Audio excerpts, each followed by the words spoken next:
அன்பார்ந்த இறைமக்களே, கிறிஸ்துவின் மர்வ ஜெபக்குழுவின் வாயிலாக இன்று உங்களை சந்திப்பதில் நான் பெரும் மகிழ்ச்சி அடைகிறேன். மக்களே, சந்தோஷமாக இருக்கீங்களா? நிறைவாக இருக்கீங்களா? மகிழ்ச்சியாக இருக்கீங்களா? மன அமைதியாக இருக்கீங்களா? மக்களே, மகிழ்ச்சியும் மன அமைதியும் இறைவன் தந்த வரப்பிரசாதம் அல்லவா? இந்த நாள் ஒரு நிறைவுள்ள நாளாக ஒவ்வொரு நாளாகவும் மாற்றுகிறார் இல்லையா? அந்த அவர் மாற்றி தர்றதுனால தான் நாம் நிறைவாக இருக்கோம். இன்றைக்கி அவர் நமக்கு என்ன செய்தி தர்றார் பார்ப்போமா? திருத்தூதர் யாக்கோப் எழுதிய திருமுகம் அதிகாரம் 1 இறை வார்த்தை 2 4 முடிய.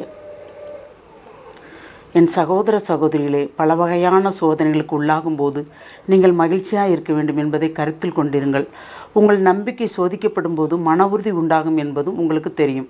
உங்கள் மன உறுதி நிறைவான செயல்களால் விளங்கட்டும். அப்போது எக்குறையுமின்றி முற்றும் நிறைவுள்ளவர்களாக இருப்பீர்கள்.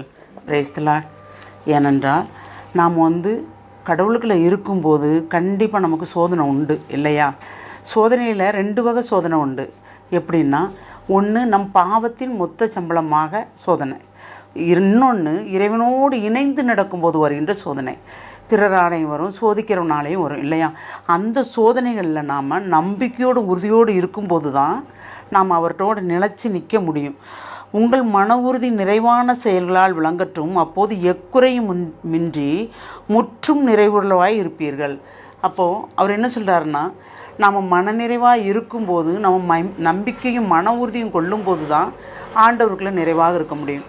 இப்போ நமக்கு நோய் வருது, பணப்பற்றாக்குறை இருக்குது, என்ன செய்வதுனே தெரியாமல் முழிச்சிட்டு இருக்கிற சூழ்நிலை வருது, உணவு கூட இல்லை. இப்படி ஒவ்வொருவரும் ஒவ்வொரு நிலையில் இருக்காங்க. எல்லாரும் நல்லா இருக்குங்கன்னு நினைக்கமா? இல்லை மக்களே. இறைவனோடு இணைந்து இருக்கிறவங்களுக்கு, நடக்கிறவங்களுக்கு அவர் சொல் கேட்டு கீழ்ப்படிஞ்சு, ஐயோ இது செஞ்சால் தப்பு, அது செஞ்சால் தப்பு, இறைவன் நம்மளை பார்த்துக்கிட்டே இருக்கிறாரு அப்படின்னு சொல்லி நாம் இருக்கிறவங்களுக்கு கண்டிப்பாக துன்பங்களும் துயரங்களும் உண்டு, வேதனைகளும் பாடுகளும் நோவுகளும் உண்டு, எல்லாமே உண்டு. ஆனால் அதையெல்லாம் கடந்து வரோம் பார்த்தீங்களா? அதில் தான் ஒரு நிறைவே இருக்குங்க நமக்கு. அந்த நிறைவை தான் ஆண்டவர் நமக்கு தர விரும்புகிறார். அப்போது அதையெல்லாம், ஏன்னா இந்த சோதனை இறைவனோடு இணைந்து நடக்கும்போது வருகின்ற சோதனை இறைவனே நமக்கு அனுமதிக்கிறார்.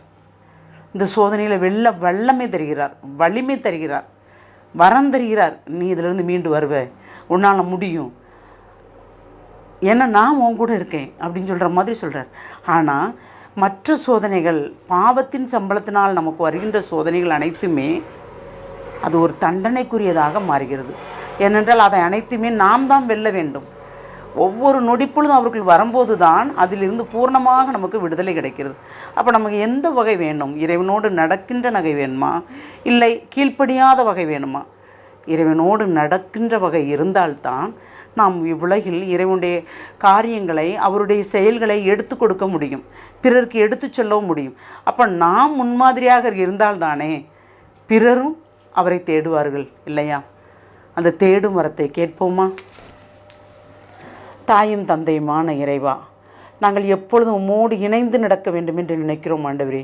ஆம், ஆனாலும் துன்பங்களும் துயரங்களால் வாட்டுப்படும் போது, நோவுகள் நொடிகள் வரும்போது எங்களால் ஒரு நொடி கூட நிம்மதியாக இருக்க முடியாதவாறு தவிக்கிறோம் ஆண்டவரே. ஆனால் அந்த தவிப்புமே ஒரு நொடி தான் ஆண்டவரே. ஏனென்றால் தேற்றுகிறவர் எங்களோடு இருக்கிறார், திடப்படுத்துவர் எங்களோடு இருக்கிறார், எங்களை தாங்கிக் கொள்பவர் எங்களோடு இருக்கிறார் என்ற அந்த நினைப்பு எங்களை நிறைவாக செயல்பட வைக்கிறது. அந்த செயல்பாட்டில் தான் நாங்கள் இப்பொழுது நிறைவாக வாழ்கிறோம் ஆண்டவரே. அதனால் எப்பொழுதும் நாங்கள் உம்முடைய சொல் கேட்டு உம்முடைய கருத்துக்களிலேயே நாங்கள் இருக்கும்படி நீர் எங்களை ஆசீர்வதிக்க வேண்டும் என்று எங்களை முழுமையாக உம்முடைய இரக்கத்துக்குள் ஒப்புக் கொடுக்கிறோம். ஜெபம் கேட்கும் நல்ல பிதாவே. ஆமேன், ஆமேன், ஆமேன்.